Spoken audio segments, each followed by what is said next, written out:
first rule of power politics is you don't give your adversary, the weapon to kill you. And that's essentially what all this engagement and business investment in China did, is it funded 25 years of PRC military modernization.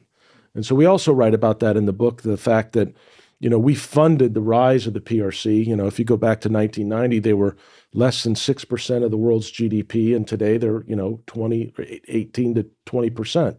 That happened for a reason. And largely it was because of American and European investment in the PRC. And then they turned around and they prioritized, the Chinese Communist Party prioritized that spending on building up their military. So when if you go back 25 years, the U.S. Navy had 100 ship advantage over the PLA. We had over 100 ships. And what's our advantage now? And it's flipped. So now they have over 100 ship advantage over us in a 25-year period. Now, whenever I bring that up, somebody's always like, oh, but the U.S. tonnage, still more, the U.S. has better technology. You were in the Navy. Let us know, is it really not a big deal that China has way more ships in it? I face the same criticism frequently when I give these talks, and when I started giving them publicly when I retired in 2015. And people would say, well, it's not the number of holes that matter, it's a whole bunch of other things. And they would mention tonnage.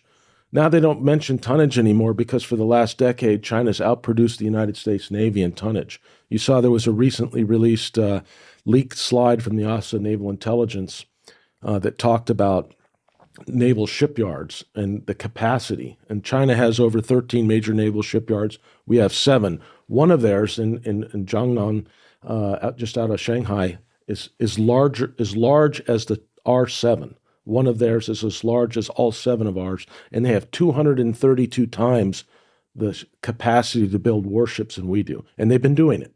As I said, they've been outproducing the United States Navy in tonnage for the last decade.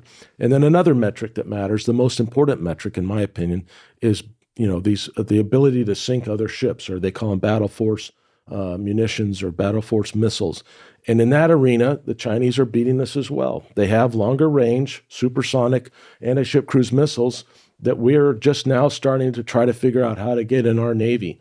They've already advanced beyond the supersonic anti-ship cruise missiles. They have anti-ship ballistic missiles.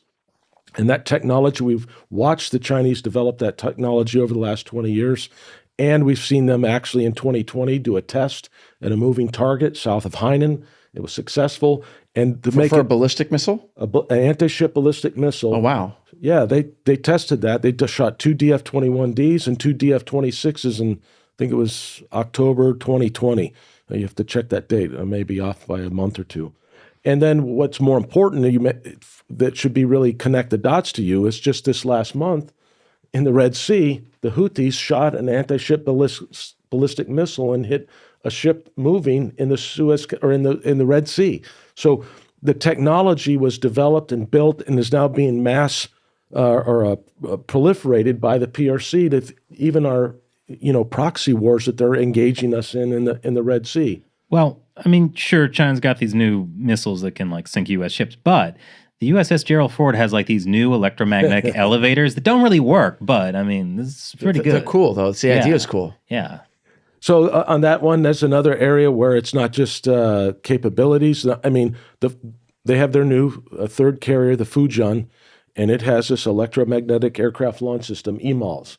And that came from the technology that we spent, decades developing, and they skipped that. So they went from ski jump ramps or ski jumps off the nose of their first 2 carriers from these Ukrainian originated carriers in design, and now they have this carrier that is going to launch aircraft with electromagnetic system. Very advanced. We're still dealing with it. You made reference, we're having trouble with it, and in the elevators and everything. It's very difficult and new technology, but they went from ski jumps, which is what we did back in the turn of the 20th century, when we entered in the early 1900s, that's what we were doing. And they went from that, and now they're with us. And they never went to steam catapults. And we used steam catapults for 70 years. So they just said, no, we're not going to go there. We're not going to waste our time. Because they were so brilliant, they came up with this technology themselves. Doesn't matter if they were brilliant, they have it, and they've skipped a whole generation, which means that they've got a plan, they got a strategy, and yeah, they can steal our technology. They are, and they're using it to their advantage, and that's the point. It's not even just the like built like a ripoff of the F-35. Like, we built their internet censorship apparatus, and like now they're using TikTok. We like this engagement gave the Chinese Communist Party everything they needed to fulfill what they ideologically always wanted, which was to to beat the U.S. and become a global superpower.